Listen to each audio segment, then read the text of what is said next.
এই ব্লগটা প্রায় আজ নয় করে 1 মাস হতে চলল। আমি পোস্ট করার টাইমই পাচ্ছি না, কারণ এডিট করা হচ্ছে না বলে। তাই আজ ছিল হচ্ছে 16ই জুন, কিন্তু আমাদের অ্যানিভার্সারি হচ্ছে 17ই জুন।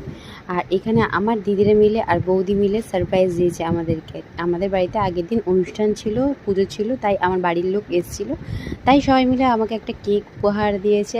আর জানো তো, আমার দিদিদেরকে আর বাবাদেরকে আসার পরেই বলেছি আমার কালকে অ্যানিভার্সারি, আমার 4 তারিখ কমপ্লিট হবে, সরি 4 বছর কমপ্লিট হবে। তাই কেকটা হঠাৎ করেই আনা হয়েছে। আর বাবা আমাদেরকে টাকা দিয়ে দিয়েছিল আমার ড্রেস কেনার জন্য। আমরা ড্রেস কিনেও নিয়েছি এতদিনে, সেটাকে সেলাই করাও হয়ে গেছে, যদিও এখনও পরা হয়নি। যখন পরবো তখন তোমাদেরকে বলেই দেবো যে এই ড্রেসটা কিনেছিলাম। তোমরা দেখতেই পেয়েছিলে, আমরা শপিং মলে গেছিলাম। আর এই দেখো, আমার মা আছে, বাবা আছে, 2 দিদি আছে, বৌদি আছে।